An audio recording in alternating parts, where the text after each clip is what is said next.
we're getting a little late here. It is now 7:35, so I am going to start the meeting of the Zoning Board of Adjustment for Long Hill Township. The April 6th, 2021 meeting hereby starts at 7:35. Adequate notice of this meeting has been provided by posting a copy of the public meeting dates on the municipal bulletin board and website, by sending a copy to the Akron Sentinel and Courier newspapers, and by filing a copy with the municipal clerk.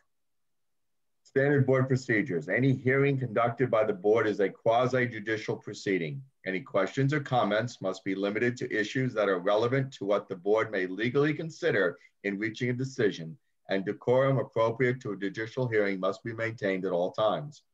Meeting cutoff. Announcement is made that, as a matter of procedure, it is the intention of the Zoning Board of Adjustment not to continue any matter past 10:30 p.m. at any regular or special meeting of the board unless a motion is passed by the members then present to extend the meeting to a later specified cutoff time. All right. Ryan, would you like to lead us in the Pledge of Allegiance? I pledge allegiance to the flag of the United States of America, to the republic for which it stands, one nation, under God, indivisible, liberty, justice for all. Thank you, Ryan. Okay, roll call. Yes, Mr. Ronio is currently absent. Mr. Giannakis is excused this evening. Mr. Grosskopf? Present. Mr. Malloy? Here. Mr. Rosenberg is excused tonight. Mr. Hain? Here. Vice Chairman Johnson? Here. Chairman Correct? Here. All right. We have a quorum. All right, now we have the meetings for March 16th, 2021. Did everybody have a chance to look at them? Yes. Okay. Does anybody have any questions, comments, or changes of them? Yes, Mr. Chairman, I do. I was reading the resolution on the vote. I think it said that Mr. Aronio made a motion. I seconded, but I think that was only for the D because it wasn't a unanimous vote on the Z. Yeah. For some reason, it was subdivided. It was subdivided into a D and a C vote. Yeah, maybe we should put that in there. Yeah, because you're right. It was we took two votes. One for the one aspect of it, and the second aspect of it. Well, did I not do it in separate? Hold on, I gotta pull it up. Yeah, you didn't do it separate. Okay. I think. All right, so I should break it down by, did we break it down by 2? Yes. Well, okay. We haven't got the resolution yet. No. Well, we will. Yeah. Because we bifurcated the vote. First he wanted it on the D, and then he wanted it on the subdivision. So you should indicate that just to make sure that, because Brian was very negative on one of it, positive on the other. So we have to make sure that people's accurate voting thing gets put in. Okay. All right. I will correct that and send it to everybody for final approval for next meeting. Thank you. We can approve it again next meeting. Any other changes or corrections? Deb, okay. Do you know who made the motion for the C? I know Mr. Ronio and I made the motion for the D, but then there was, I think it was someone else for the C. Yeah, I'd have to go back through my notes and see if I can find it. I don't remember offhand. No, okay. I don't either. We'll see. I'll get it off the recording. Yeah, we can get it off the recording. We can get it off the recording. That was 316, right? Yeah. Yeah. Now we have the. Yeah. See, that's the problem. Is I think I only took one. In my roll call, I think I only remember doing, missioners, servants. Oh, I did. So the D variance, the motion was made by Mr. Aronio and seconded by Vice Chairman Johnson. Right. The C variance, the motion was made by Mr. Grosskopf and seconded by Mr. Aronio. And Mr. Johnson voted no for the C, and Vice Chairman voted no for the C variance. You didn't remember doing that? Tom, what's the matter with you? I thought you remember that. All right, so I apologize, gentlemen. I will fix that for next meeting, and then you can review it one last time. That's why we have the eagle eye Brian Johnson to catch that, because he remembered how he voted. He didn't want to be misrepresented. All right, now we have the resolutions. We have the Jonathan Rocker, the Walter Thevon, and the Patrick Dwyer, and the Sean and Christian Connor one. So let's start with the Jonathan Rocker resolution. That is 44 Plainfield Avenue, application number 2020-02Z. Did everybody have a chance to review that? There's only three there's only three present that are eligible on that one tonight. So it would be Mr. Malloy, Vice Chairman Johnson, and Chairman Grant. Okay. Out of those three, are we allowed to pass the resolution? Without four? Yes. Yeah. Yes. Yeah. Why am I not able to vote on that? Because you voted no. Oh, so I can't say that I agree with what's written here? Right. Because, yeah, it's only the people who voted in the affirmative to either approve or deny, if that makes sense. Thank you. Right. Because you can't approve a resolution you didn't vote for. It's kind of crazy. I like it. All right. So out of us three, is there any changes, questions, issues about the resolution? No. Okay.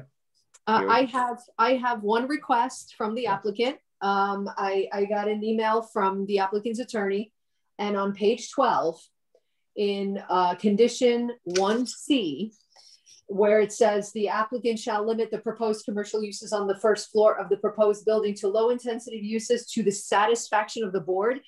They want me to insert the word reasonable. So to the reasonable satisfaction of the board. That's fine. We have to be reasonable anyway. You have to be reasonable anyway. Yeah. So I don't think it's a big deal. I don't think that's a big issue.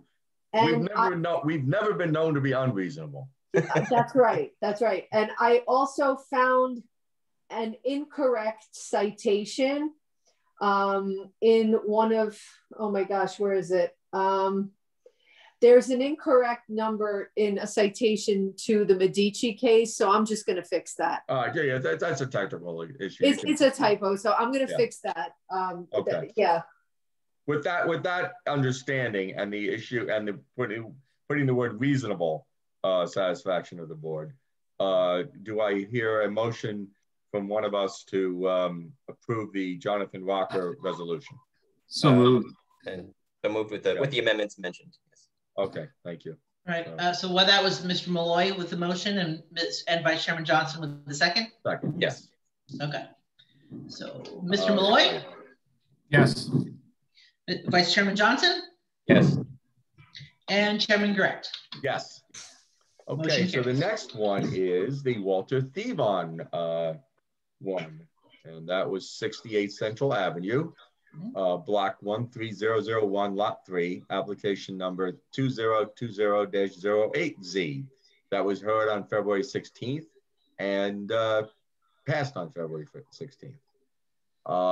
Who's eligible for that? Mr. Grosskopf, Mr. Malloy, Vice Chairman Johnson, and Chairman Correct. Okay, great. Any additions, changes, or questions about that one? Looked great to me. Okay. Yolanta, any issues about that? No, I have heard nothing. All righty. Do I hear a motion to pass this resolution? So moved. Second? Second. Okay, very good. Roll call. Mr. Malloy? Yes. Mr. Grosskopf? Yes. Vice Chairman Johnson? Yes. Chairman Correct? Yes. Motion carries. All right. Now we have up to Patrick Dwyer, 58 Delaware Avenue, Sterling, New Jersey, block 13204, lot 20, application 2020-09Z. Hearing date March 2nd, board action March 2nd. Who's eligible on this one? Mr. Grosskopf, Mr. Malloy, Mr. Hain, and Chairman Correct. Great. Okay. So out of those, do I hear any issues concerning any questions, comments, changes to this resolution? Yolanta, any issues from the applicant? No. All right, you have a motion to accept this, to pass this resolution. So moved. Scott, you want to second it? Second. Okay, there you go. All right, get you on the board there. All right, roll call. Mr. Malloy. Yes. Mr. Hain. Yes. Mr. Grosskopf. Yes. Chairman Grant. Yes. Motion carries. All righty.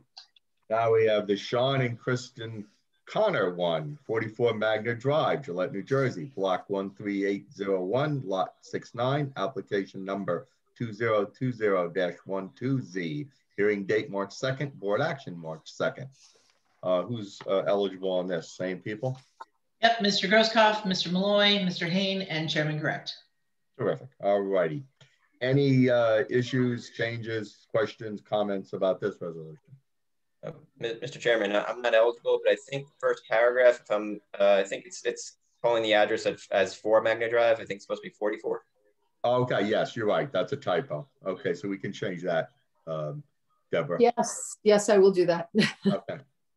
All right. Thank you. See, eagle eye there. He catches all the typos. Definitely. Most people read right over that. You should be a publicist. What do they call those people? Proofreader. Proofreader, yeah. Any issues from the applicant? No, Chairman. Okay. All right. Do I hear a motion to accept this resolution with the change of the number address on the first page? So moved. Second. All right. Mike Malloy, second. Okay. Mr. Grosskopf? Yes. Mr. Malloy? Yes. Mr. Hain? Yes. And Chairman Correct. Yes. All right. Motion carries. Good. We got through those. Now, did everybody have a chance to look at the annual report that Deborah so kindly produced for us concerning the actions that we took over, well, actually you have it more than just. It's 3 years total. 3 years, yeah. Mm-hmm. 3 years total. Did everybody have a chance to look it over? There was only one I remember being denied. It is. Yeah, right. Well, that was the one that was subsequently granted. Okay, now, I guess our main goal here is to figure out what issues we came up with on these applications and what things we would like to recommend and propose changes to either the zoning or the master plan, or just in general, how can we maybe fix wording on stuff that maybe gave us a hard time trying to interpret, or gave the applicant a hard time trying to comply with, or caused undue cost and expense for the applicant to try to comply with, when maybe it could be made simpler or eliminated. You know, we've come up with things in the past, like front yard things and, you know, what to consider as a front lawn. Does anybody have anything that sticks out in their mind that they would have liked to seen maybe the you know, the planning board and the township committee address as far as changes into our zoning? Scott's back. Oh, good. Hey, Scott, how you doing? I like your elephant in the back. Frozen? He's got thing on his head though. You know, just that one hand, no arm. Yeah, that basically is just a picture. Anyway, I know I spoke with Gary tonight, and he emailed myself and Deborah. He emailed a couple of concerns. He basically says if someone, like, it's like, for instance, somebody wants to put a deck on their house and their lot is 75 feet wide, but zoning requires a lot to be 100 feet. So they need to spend extra time and money to get a professional to review the plans, and it normally gets approved, you know, unless there's some issue with maybe wetlands or something. But I guess his issue there is, why are we making a neighborhood that normally has 50 to 75 foot wide lots having the norm be 100 feet when there is no such thing in that neighborhood? You know, that's causing a problem right off the bat with people. So, you know, maybe we could recommend that, you know, when they look at the master plan, they reconsider that issue. I know that happens a lot in downtown Sterling. It happens in some other older neighborhoods in Gillette. you know, we have that, okay, they just arbitrarily went in there and called everything a 100-foot lot as normal, but there isn't one lot that conforms. So it's kind of like you're making everybody non-conforming it all at one time. And Mr. I don't understand. Chairman, wouldn't that require them to like rezone? Because basically, if they've assigned it, let's say I'm going to use the number R3. Yeah. R3 might not work for that portion of Sterling, but it would work in other portions of the township possibly. So you're talking about creating a new zone for a particular area, or redefining what the lot width is for that zone. I mean that's a good point. I'm not. They might have to, but I know that their thought pattern is they want a zone for what they wish to be there, and they want to fix things, and they want things to be different. Well, that's all nice and good, but unless you buy 5 houses and knock all 5 down and build 2 new ones, that's never going to happen. But you know, that's, you know, maybe we'll have some billionaire come in and we do Sterling, but yeah, you know, maybe they have to take another look at the way they zone older neighborhoods instead of zoning them into nonconformity, and causing everyone who either builds a second floor or builds a small little deck to have to come before the Board of Adjustment and spend extra time and money. You know, that's something that I think we've seen over and over again. And I'm not sure you know, other than wish zoning, I'm not sure why that came to be. I mean, you're right about that. Generally, we call that down zoning. And when municipalities down zone, you're absolutely right, Chairman. It is what they would wish to see. They do it a great deal. Not only do they down zone in terms of bulk, you know, standards, but sometimes they'll change the uses without actually reflecting what is actually there, reflecting reality, because their hope is that in this case, some person will come, buy up 3 houses, knock them down and build 1, you know, so to, you know, to lessen the density in the area, or in, you know, when they change a zoning ordinance to change the permitted uses, they're hoping that those now non-permitted uses or pre-existing non-conforming uses will just go away. Right. Well, I mean, they did that along Plainfield Avenue there, AKA that's why we had the rocker one. And I can understand that. And I sympathize with that, because in some areas where you have properties that are either run down, ready to be knocked down, there's a change ready to be made, that makes sense.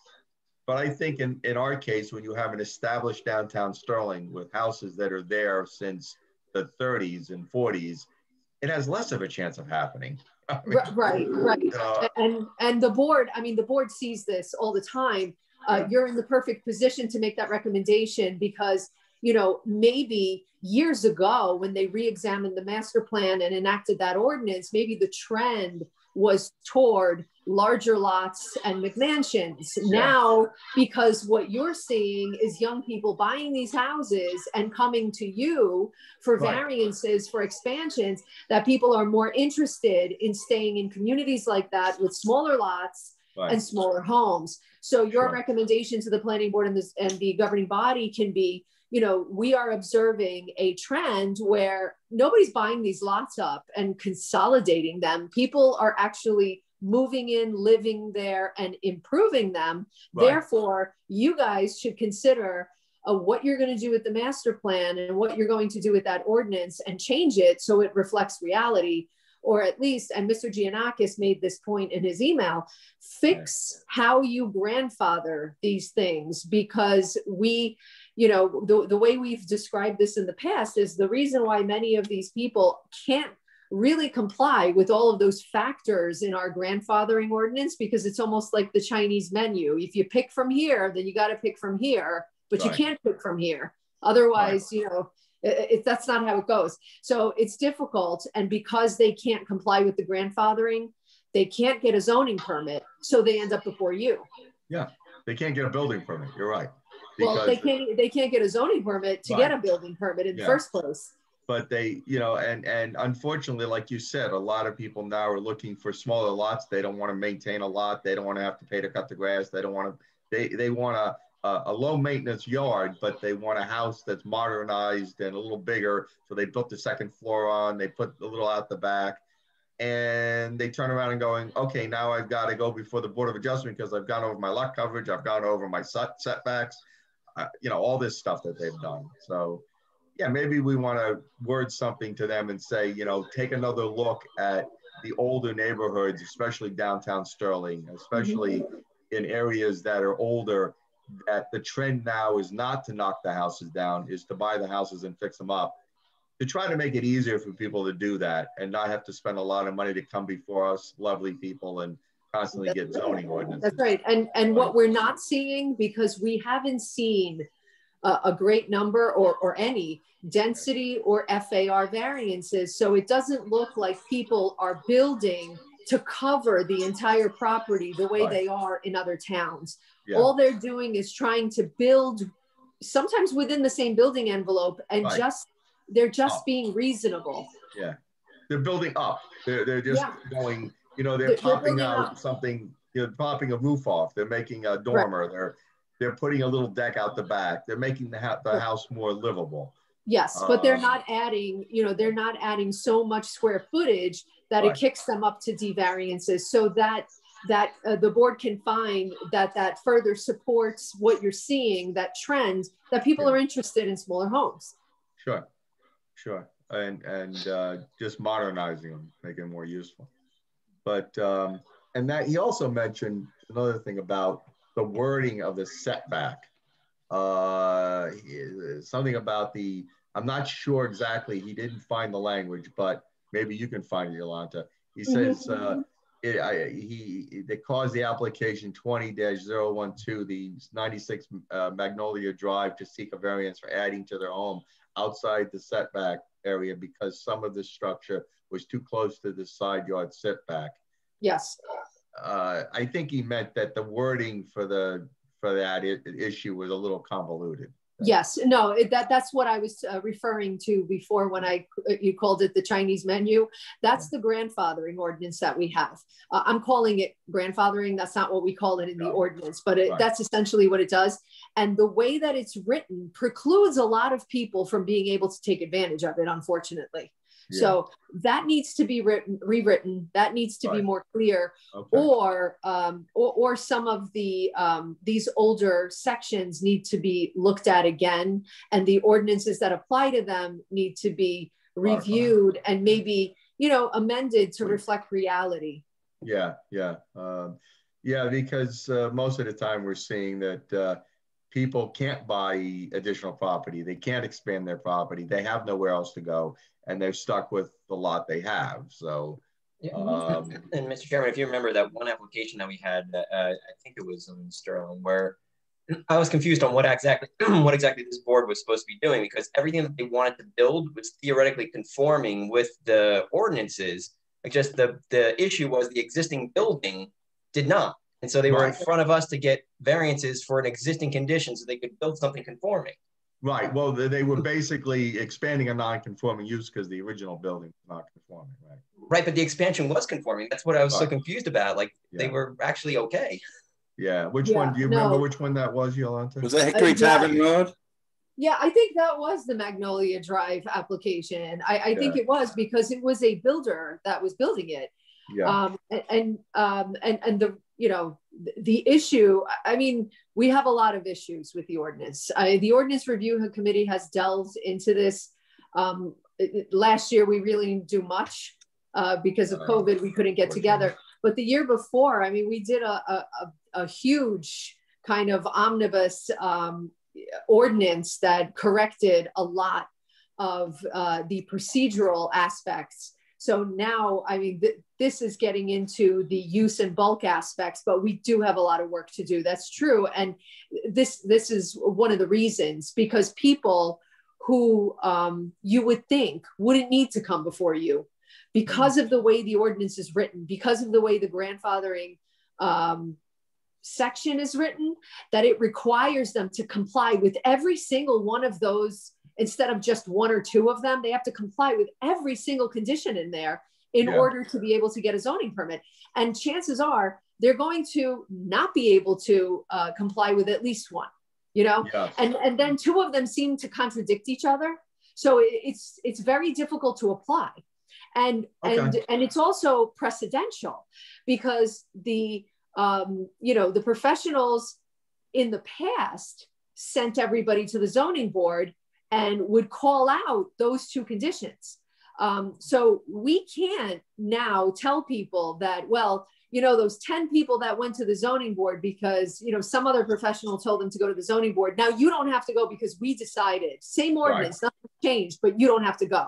So this was both of us, Deb and I, sitting there and looking at old approvals and looking at old applications and how those ordinances were applied there and carrying that forward so that it's fair, because there hasn't been a change. So that recommendation is very important for the board to make, for that section to be fixed, because it is an issue. Yeah, reworded clearly and not made to the point where it's contradicting and you can't really comply with it. Right. So, and another reason for changing it and making it better is, we've established this precedent over years on, it has been, it has been interpreted like this, and it's been applied like this for many years. Now, without an ordinance change, we can't apply it any different way. Right. So we're basically handcuffed to doing it the wrong way.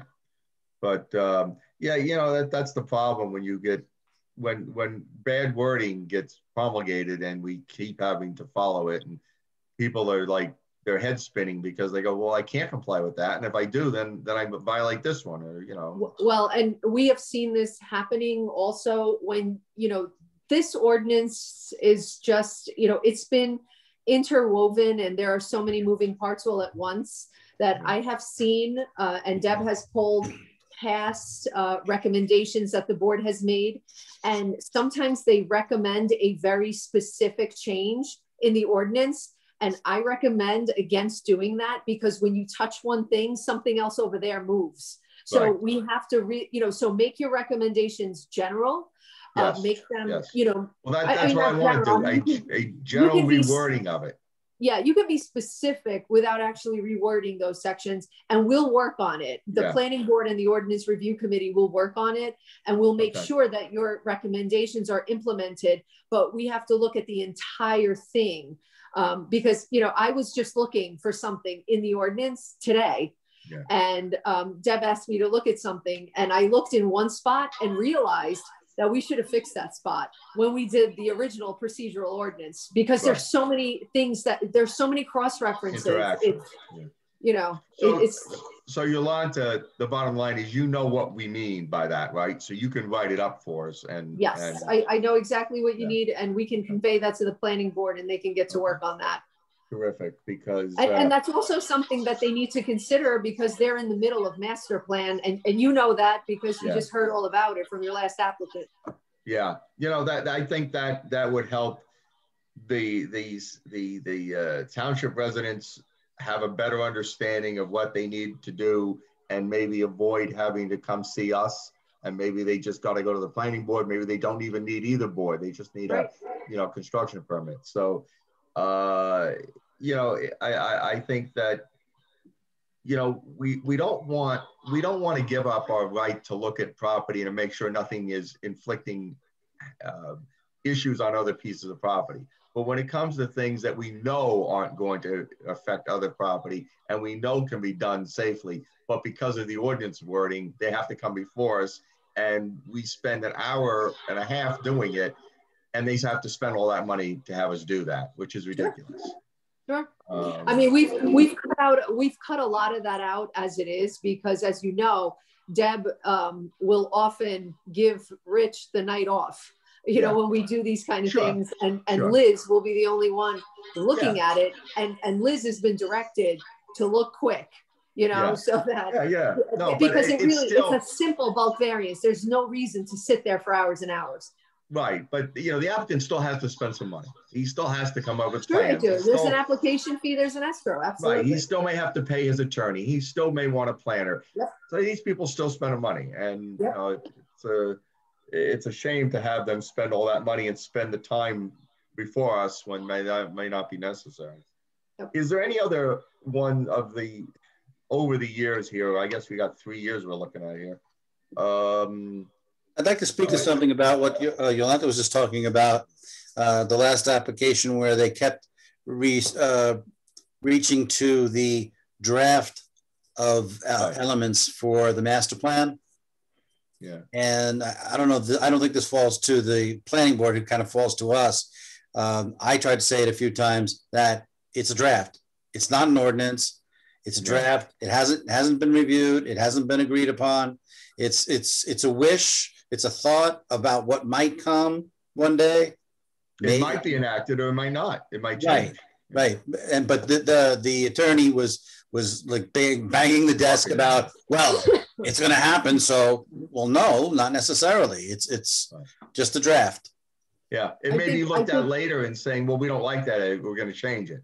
Exactly. Unless it's voted on, codified, and then put in there, you can't follow it. You're absolutely 100% correct. But I think the difficulty with that is, it's, in the interest of transparency and in the interest of allowing the public to know what is being worked on, I think it was released in good faith. Mm-hmm. And then, but sometimes, what the road to hell is paved with, right? Yeah, occasionally, your best efforts and your best intentions, sometimes this happens where, once you are publishing something like that, even though it hasn't been adopted yet, it's technically a public record because it's on your website, So now it's in limbo at this point. What is it? Well, we know it's not adopted, but we've released it to allow the public to know what the planning board is thinking. So now can we pull it back and say they're not thinking that? I mean, that's exactly what we did and that's what we need to do, but it's definitely a gray area. And I do believe that very soon after that hearing, it was pulled off the website. I don't believe that those drafts are on the website because I think we recognized at some point that is creating issues for the zoning board. Yeah, I think it was put up, as you said, with good intentions. Yep. It was put after the planning board reviews it, tweaks it from the master plan committee. Then the public gets to comment on it. Right. I think it was put with good intentions out there for people to see what, as a group, the master plan committee was working on. Exactly. But unfortunately, it caused us some gray hairs. Sure. No, it did. You're absolutely right. And it's true. And the reason for it, and, in defense of having done that, is that, look, people complain about the statutory notice requirements all the time. A lot of people will tell you 10 days is not enough time for us to look at the material, decide if we're going to get a lawyer, decide if we're going to hire a planner, decide if we're going to become objectors, decide if we even, disagree with anything in this plan. 10 days is not a lot. And the notice requirement is you got to mail it 10 days before. You don't have to get it 10 days before. So the way our postal system works, you might get it 3 days before. Yeah. It's rough. So, they were trying to get it out there so that people would have more time to digest it because it's a lot. So that they would have all of their questions and all of their issues kind of, all their ducks in a row when they show up to this master plan. Yolanta, is there any way they can put a disclaimer on it saying this is a proposal, it's only a draft, and in no way can it be relied upon as our ordinance for any appearances before either board or something like that? Well, that's a good idea. And that would have been my suggestion. If it does come back, and it is posted, it is reposted at some point because come up with a disclaimer. Yeah, we're going to put up a disclaimer that you can't rely on this because the planning board hasn't even looked at it yet. Because when you do put a draft like this that up, this is for informational purposes only, for public comment. That's it. Yep. Because that way we can say, see, read the small print. You can't throw it in our face. Yeah. No, exactly. They'll try anyway. Yeah. Well, that's what attorneys do. That's what we do. That's what you get paid for. Exactly. Any other ones of these applications that we've gone over? And I know some of them, they're hard to remember because they all run together, especially when they don't have a last name. They just have like Kenwood Grand, you know what I mean? When they have the name of like Kimman Ose LLC, New House, okay. River Road. is there any anything that stood out in somebody's mind that they, you know, thought that maybe we could recommend to the planning board about it? Yeah, Mr. Chairman, I thought there were two items that came to mind that in the past. One was actually, I think it was actually related to that application where the one we were just talking about.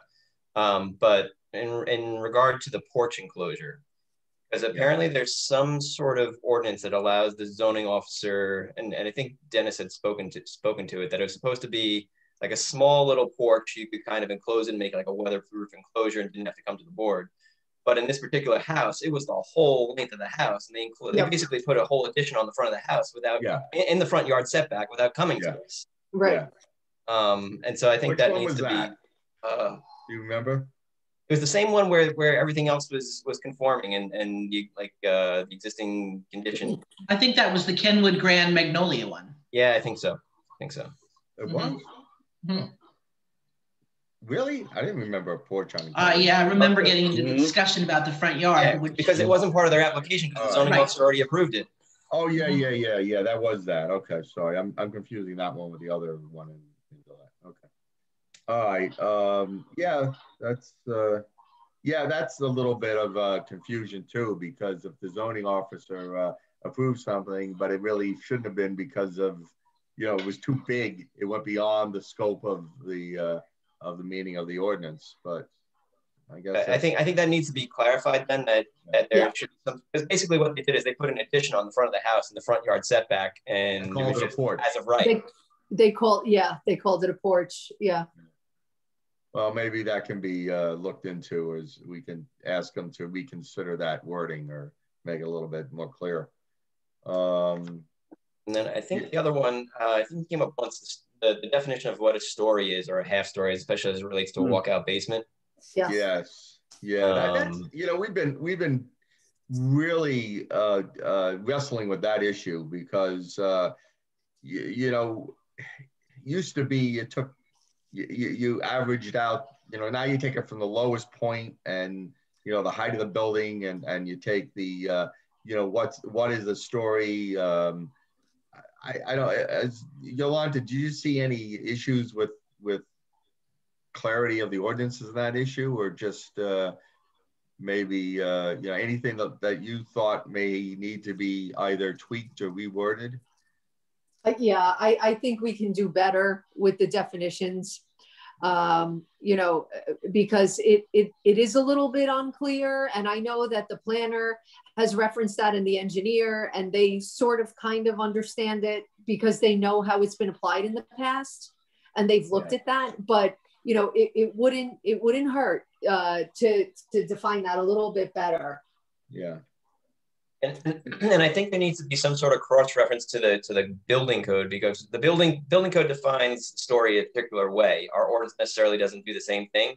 But in that application that I actually missed, I believe, I looked at the thing. I think it was by code. I think it was a 3-story building that we considered a 2-story building, and then they were putting a 4th story into the attic. But because of the way the walkout was, I think the building code would have considered that a 3-story building, which would have required a whole slew of sprinkler systems that I don't think probably the house has.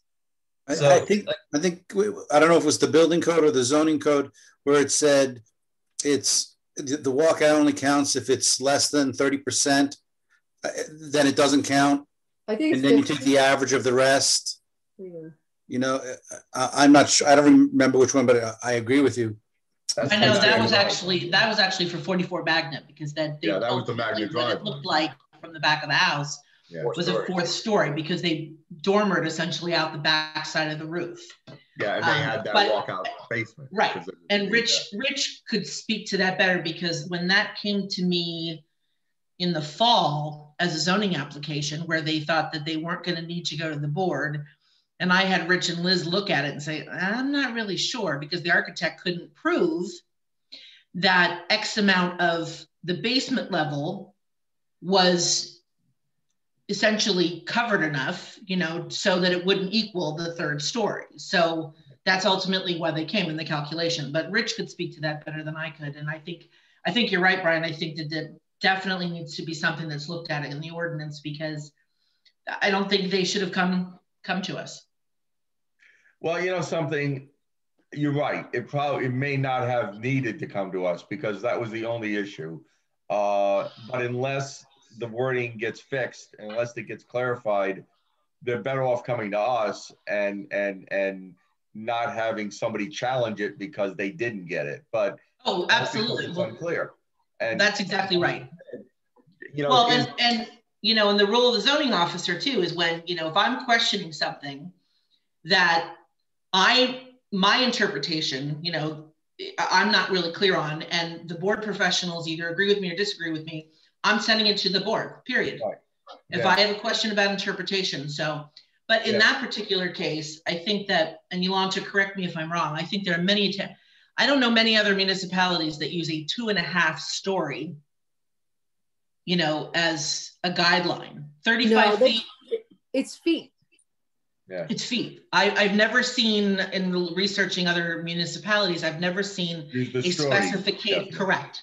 Yeah. So in that respect, in that particular application for 44 Magna, if we had it set at 35 feet, well, then they would have been fine because as of their grade, they were under the or right at the 35-foot mark. So they would not have had to come to the board. No, you're right. And, you know, there's a lot of questions about basements because you see some people's walkout basements, all that's exposed is the door and the rest of it's pretty much covered because they dug out a place for the door. Now, is that really a story?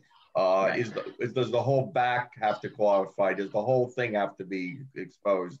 You know, what quality, and maybe it shouldn't be defined as a story, it should just feet, you know, as long as you're under the footage. I think Hickory Tavern fell into that, 26 Hickory Tavern, if I remember. Yeah, well, because what the definition says is that any basement with more than 50% of its wall exposed above grade shall be considered a full story. So, but do we know if that's 50% of contiguous wall? Right, could it be a little wall here, a little wall there? Is that 50%?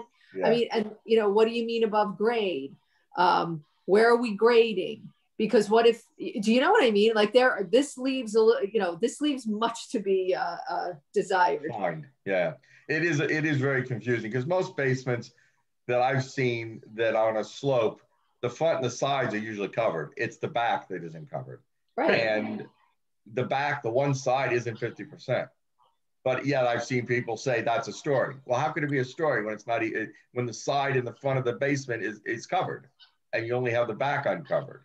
Right, but by that, it looks like a full story.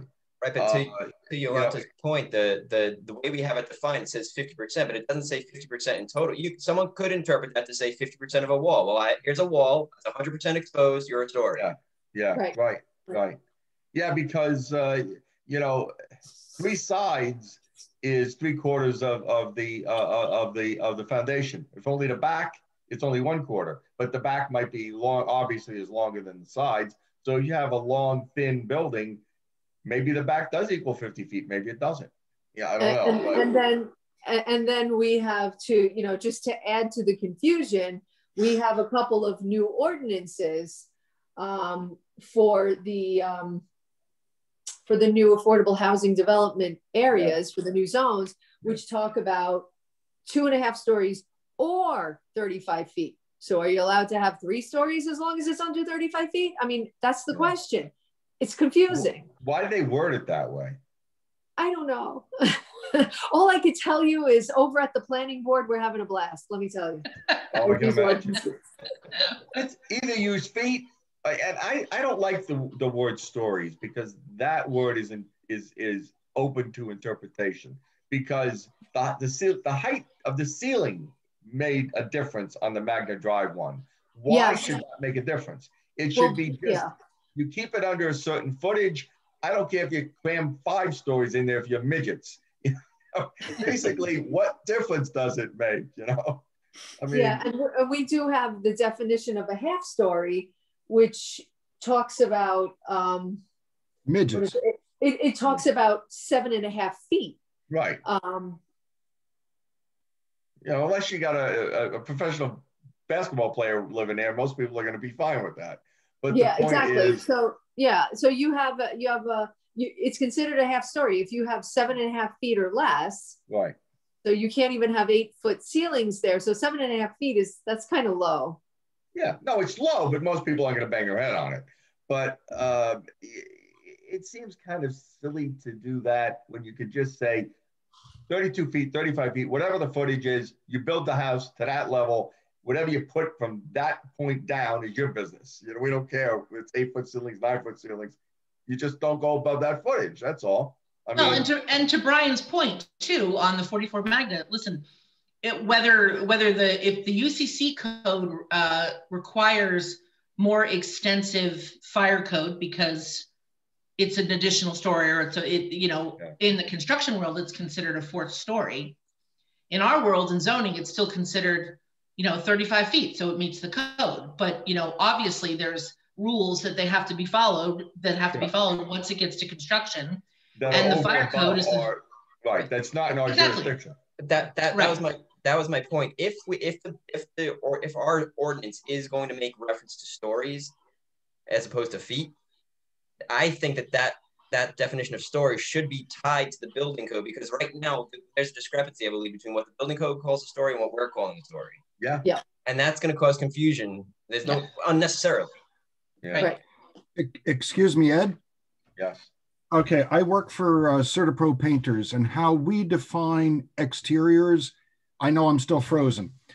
That's okay. We can hear you. Each story, I'm better frozen. Each story on the exterior is 10 feet, and that's how we measure it. On the interior, normally it's 8 feet, unless there are new construction. A lot of times the interior first floor is 9 feet, could be 10, and a foyer can reach 18 feet. But on standard, exterior, look at each floor as 10 feet. That gives allowance for 2 feet of construction in between floors, which are 8 feet. So when you look at an exterior, a typical like Center Hall Colonial, it is 10 feet per floor. Just on the exterior, for the exterior. Yeah, on the exterior. Interior, it could be 8, 9, or 10 feet, depending on the construction. Right. Well, yeah, you see, the problem with that is you do, as you said, you have a lot of variations in the housing building. Correct. Older houses tend to have maybe higher ceilings, less space between the floors. Newer houses have maybe vaulted ceilings in one area. There's a lot of variations in that. Correct. And it's just the ballpark what we look at. Yeah. If you're looking at a regular exterior, old or new, it depends on what's on the interior, but basically we look at 10 feet on the exterior is per story. Okay. And that's what we use as a guideline nationally. Okay. I'm done. Well, I think probably our recommendation would be in that case is use feet of height and get away from the word stories.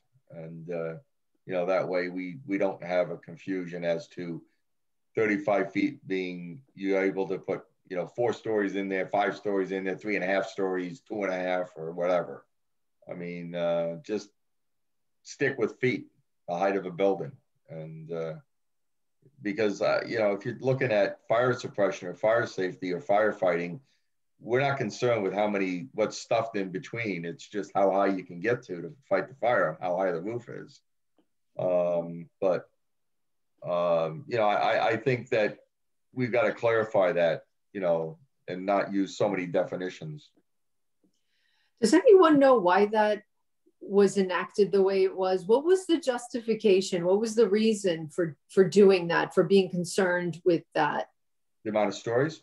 Yeah. I think they didn't want high rises. They didn't want buildings looking like tenements. I think right. But if you limit it by feet, you're limited. Yeah, I think that somebody got over creative and too wordy and said, okay, well, let's say stories also. Let's put a regulation on stories and not just feet, so that we got it all covered both directions. And I think it was just being overcautious, and it causes a confusion because the definition of stories is different when you, like, as Brian said, between the building code and our ordinances, and when you try to meld those two, they don't work. So I think it was somebody being overcautious and just being over It could have also been an attempt to control density, because if you have a 35-foot building, put 3 stories in, you can fit more people in there than you can in a 2-story 35. That's true too. But you know, you can't fit 3 stories, full stories in a 35-foot building, really. I mean, it doesn't. You can. You dig down 2 feet on the bottom, and you got it. You got it fine. You can, but it's not as common. You're normally going to only have a 2-story, 2.5 story. You just put a flat roof on it. It looks ugly as all everything. That's true. You can fit it. That's true. You put a flat roof. That is true. No, I mean, yeah, that is a way to limit it. Towns also use bulk standards, like Story, to limit it. But I mean, you know, and that's to eliminate the need for getting a D variance for FAR or density. So you need a C variance for exceeding. But then again, if you're really concerned with that, why wouldn't you make it a D variance? You know, so I guess this was maybe done this way as sort of a compromise between, we're going to try and control this, but we're not going to make it as onerous as having people come to the zoning board for a DFAR or a D density. They're going to come in for a C for stories, I guess. Yeah, but at the same time, I mean, that's one way. Yeah, that's one way of looking at it. But you know, you have to determine whether, you know, because if that's what you're regulating, then it's better to regulate it, you know, via the FAR or regular, you know, density calculation. Yeah. You know, if you're concerned with, you know, the overcrowding and having way too much square footage on a postage stamp lot, you know, because you're going up. Right, but like you said, the way to do that is through density. Yeah. Any other ones that we've looked at that?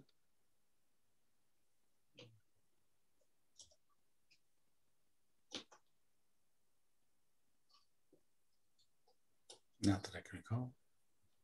Oh, I was just going to say, how about pools? We could put in the ordinance that as long as you allow all the zoning and planning board members to use your pool, you get an automatic pool. I didn't say that. That's how I'll write the zoning, you know, the approvals from now on. Yes, yeah.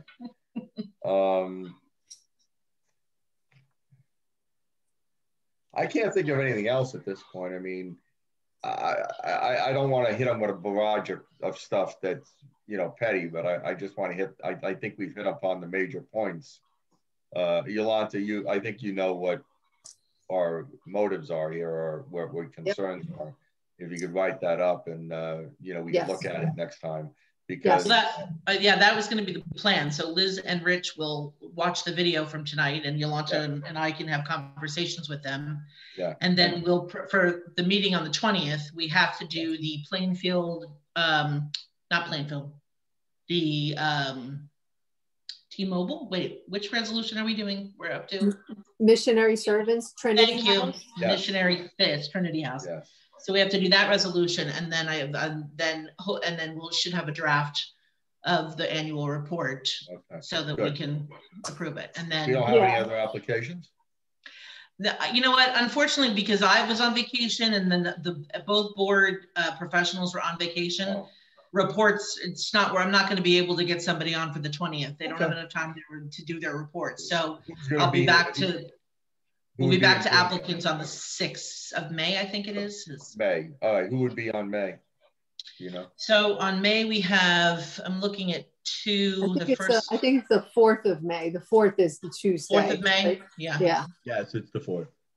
Okay. So that day we're going to have an addition and a pool, and another addition. So basically bulk variances.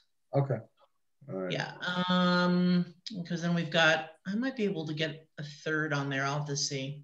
Well, no, not if we're going to discuss. Well, no, we're not discussing anything. Okay. Well, no, it's so we've basically got 4 actually now. You know, I've got 2 pool with lot coverages. We've got the addition and a pool addition. And then we've got 1, 2, 3 use variances pending.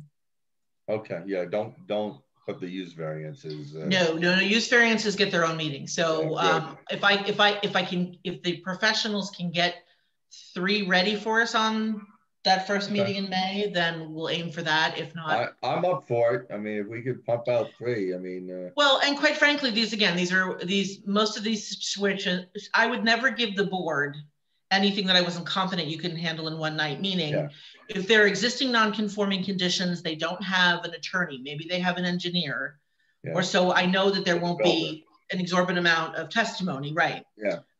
Where the homeowners are going to come in and give you the information about what they're looking for, why they need to do variances, et cetera. So if I can get 3 of those on one night, I'll do it, and we'll put it and we'll get them done. Sounds good.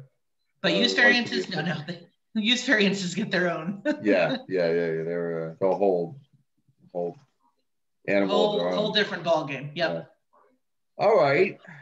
I guess that takes care of the annual report discussion. Old business, we have no old business that I know of. New business, we just discussed what our future applications will look like. Any other new businesses? Any new business anybody has? Okay, we need to speak about the 2017 annual report. Do we need to do anything with that one?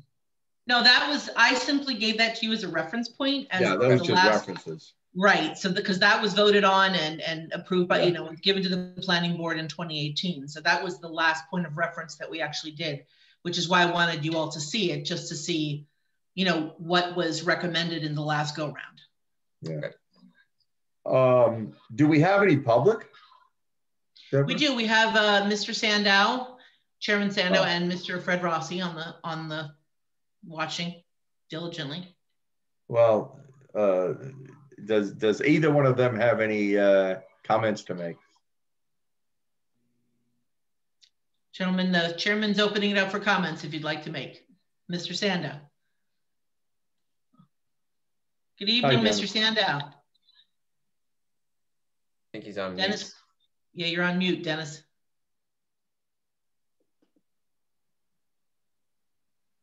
Unmute. There you go. You got it. Got it. Okay. Just a couple of items from the beginning of the wish list discussion with regard to undersized lots.